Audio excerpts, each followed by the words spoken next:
Bienvenue à vous tous et merci de nous rejoindre à Bitola, deuxième ville de l'ancienne République yougoslave de Macédoine. Le nom même de cet État fait polémique puisque pour Athènes, la Macédoine est l'une de ses régions. Une querelle historique qui, 20 ans après l'indépendance du pays, bloque toujours son adhésion à l'Union européenne. Candidat depuis 2005, Bruxelles n'a toujours pas donné de date d'ouverture des négociations d'adhésion.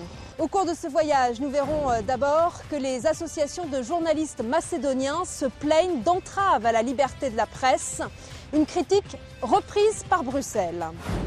Nous irons poser quelques questions au ministre des Affaires étrangères sur les relations de l'État macédonien avec ses voisins et avec Bruxelles. Puis nous irons à la rencontre du peintre Gligor Tchemerski, un peintre national macédonien d'audience internationale. Enfin, nous terminerons par la traditionnelle balade culturelle avec Vladimir Frantz, un rocker très connu qui nous fera découvrir les différents visages de Skopje, la capitale de l'État macédonien.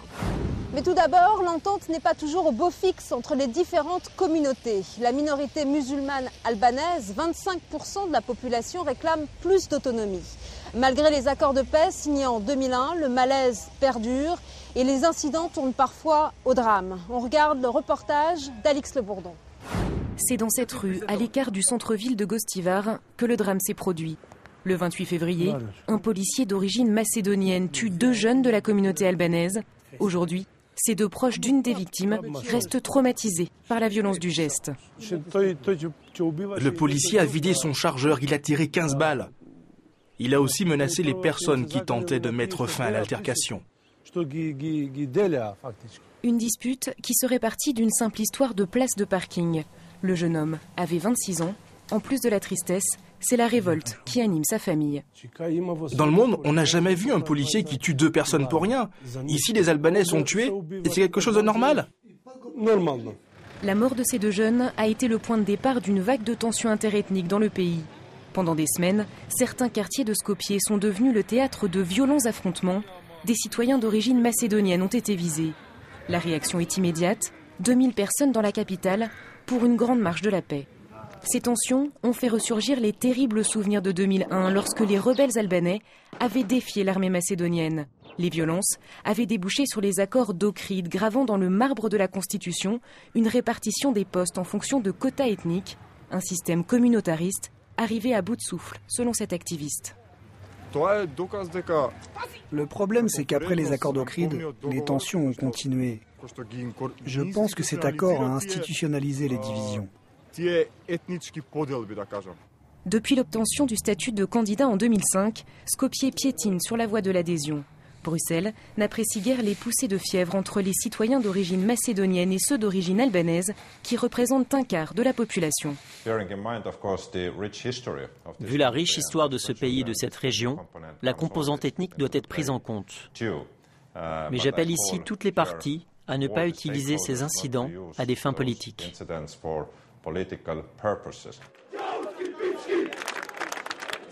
Dans ce contexte de tension, le championnat de football avait été suspendu. Les matchs reprennent peu à peu.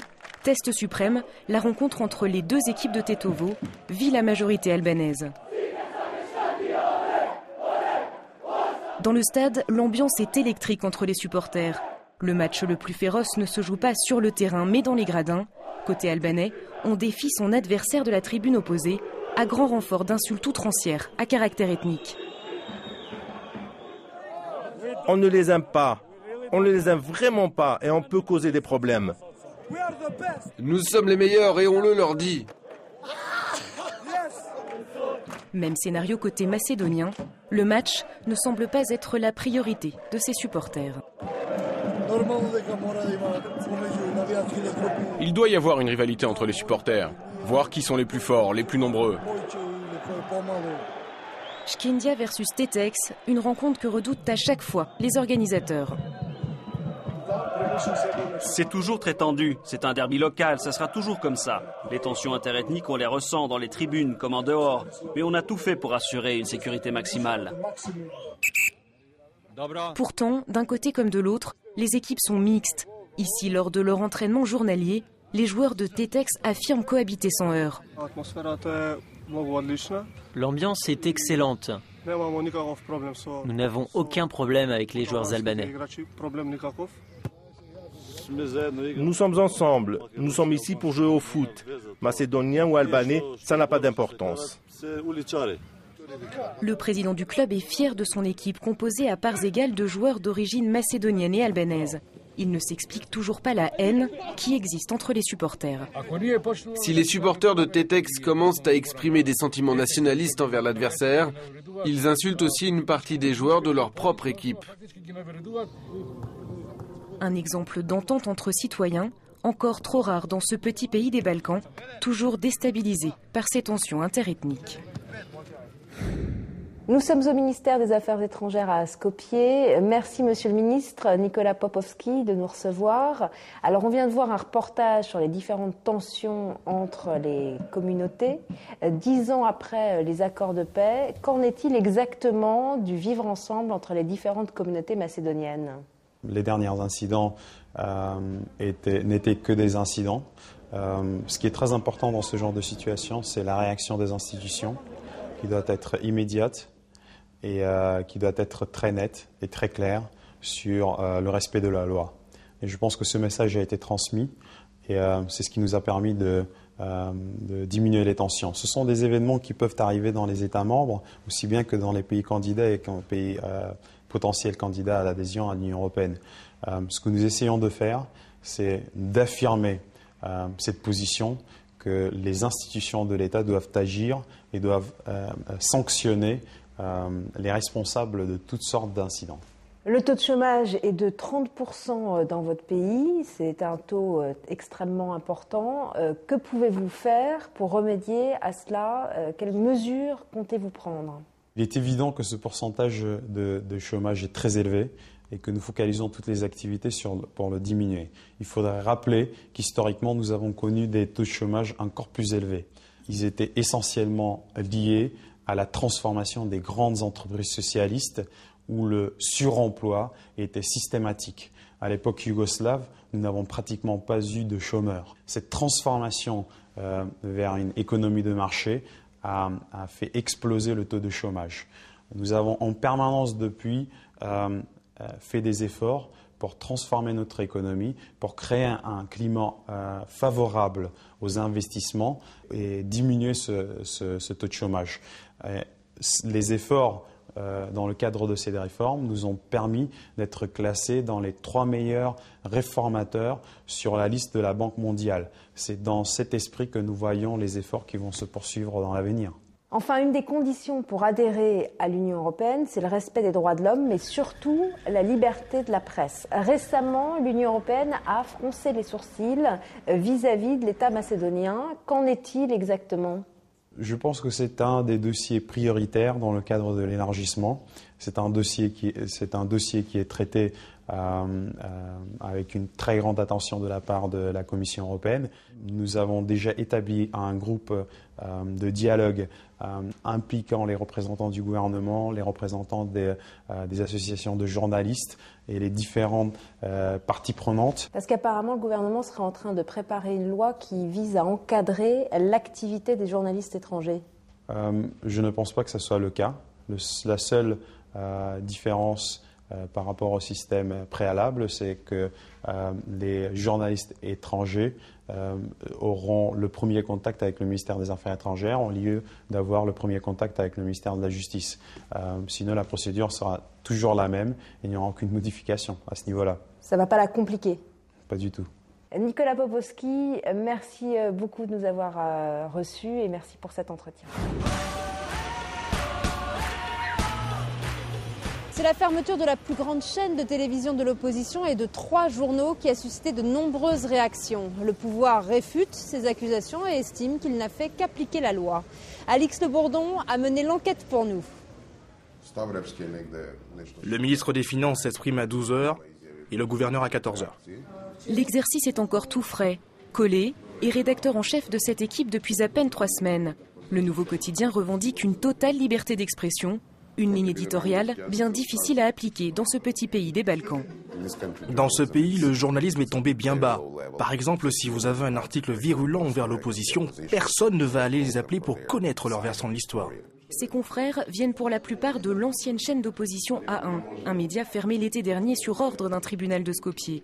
Son propriétaire a été condamné à 13 ans de prison, notamment pour fraude fiscale. Mais pour beaucoup d'anciens, c'est d'abord les positions anti-gouvernementales de la chaîne qui étaient ciblées par les autorités. L'avocat de l'ancien propriétaire doute également beaucoup de la crédibilité des accusations. Il retourne dans les anciens locaux de la chaîne pour la première fois depuis sa fermeture. Aux alentours de 14 heures, les policiers sont arrivés. Et ils ont encerclé le bâtiment. En 24 ans de métier, ce ténor du barreau macédonien n'avait jamais connu tel procédé. C'est une grande désillusion, parce que ce tribunal n'en est plus un. C'est une commission d'exécution. Une commission qui a sans doute suivi les ordres de quelqu'un. Avec ce précédent, les anciens salariés de la chaîne craignent pour leur nouveau journal. En 3 semaines, le média s'est déjà fait un nom. Natacha sait qu'en se présentant comme journaliste pour le quotidien Jour, elle aura plus de difficultés que ses confrères des chaînes pro-gouvernementales. Dans les conférences de presse, on a l'impression qu'ils évitent de nous donner la parole. Ils préfèrent faire parler les autres, ceux à qui on a envoyé une liste de questions à poser. Un peu plus loin à Skopje, d'autres anciens d'A1 sont aussi sur le pied de guerre. D'ici 10 jours, ils prévoient de relancer la chaîne sur Internet. Un acte militant pour Pedrag, car à la fermeture de la rédaction, le jeune journaliste avait refusé de postuler dans d'autres médias macédoniens. Nous sommes sûrs qu'ils vont s'attaquer de nouveau à nous, en nous envoyant des contrôles, des inspections du trésor public. Mais nous n'avons pas peur. Ils ne trouveront rien. Tout est en règle. Après, s'ils inventent à nouveau quelque chose, tant pis, nous continuerons. Au moment de la fermeture de la chaîne, les salariés s'étaient mobilisés. Le journal était enregistré dehors, devant le siège du gouvernement. En tête de protestation, la présentatrice star de la chaîne, Biljana Debarliva. Nous l'avons retrouvée chez son nouvel employeur Canal 5, un média plutôt pro-gouvernemental. Aujourd'hui, la jeune femme ne semble plus aussi libre de parole et préfère se cacher derrière son rôle de présentatrice. Moi, je ne fais que présenter ce que le rédacteur a préparé. La situation est bien sûr différente si vous êtes journaliste d'investigation. Vous faites votre travail comme vous pouvez le faire. Soit vous jouissez d'une liberté totale, soit vous êtes l'objet de pression de la part de quelqu'un. Autre sujet d'inquiétude pour la profession, la loi concernant l'accréditation des journalistes étrangers. Le texte prévoit que ces autorisations soient attribuées par le ministère des Affaires étrangères. La première disposition contestable dans cette loi, c'est ce pouvoir discrétionnaire attribué au ministère des Affaires étrangères de donner ou non des accréditations. Cette loi présente la Macédoine comme un pays qui a peur que les journalistes étrangers couvrent l'actualité ici. Mais le ministre de la Justice se défend de toute arrière-pensée. Nous avons suivi le fonctionnement de l'Union européenne. Dans la plupart des pays membres, l'accréditation se fait par le ministère des Affaires étrangères. Nous avions déjà un règlement concernant cette question. Nous ne faisons que l'adapter. Le pays est placé au 94e rang sur 179 dans le dernier classement mondial de la liberté de la presse, publié par Reporters sans frontières.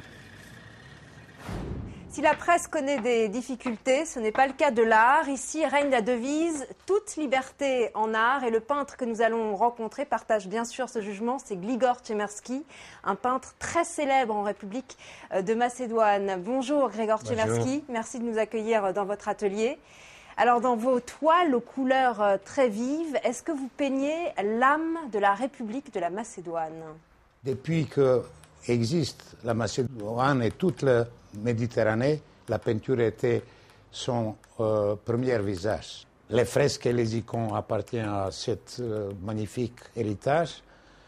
Et l'art, comme ça se passe toujours dans toutes les époques, ça exprime la joie de vivre, les fruits terrestres, mais aussi des malheurs extraordinaires.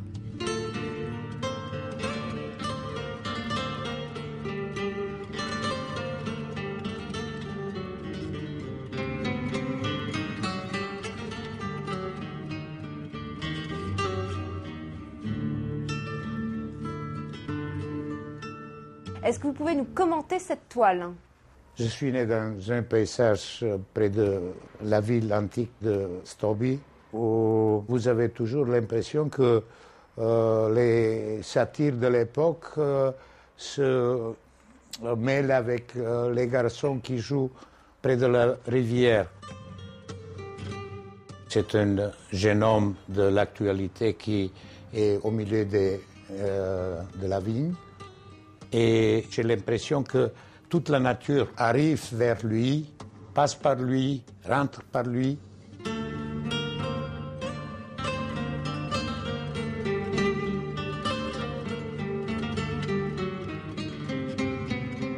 Alors vos peintures sont très allégoriques, très métaphoriques et on voit même du Chagall dans vos peintures. Ça ne m'étonne pas, Chagall était aussi héritière d'une esthétique qu'on peut appeler byzantin. Il était inspiré aussi des icônes. Et en même temps, il était l'homme de la fantaisie, de l'inspiration. Je trouve, peut-être que je suis dans ce sens assez près de lui.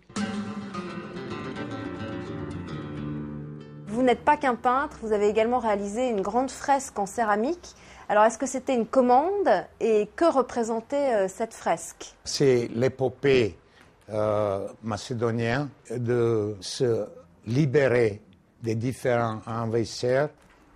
Il y avait une grande équipe de jeunes gens, des artistes, des écoliers de beaux-arts, etc. Et on a travaillé 3 ans et 330 mètres carrés implantés sur l'architecture là-bas. Merci beaucoup, Grigor Tchemerski, de nous avoir accueillis dans votre atelier à Skopje.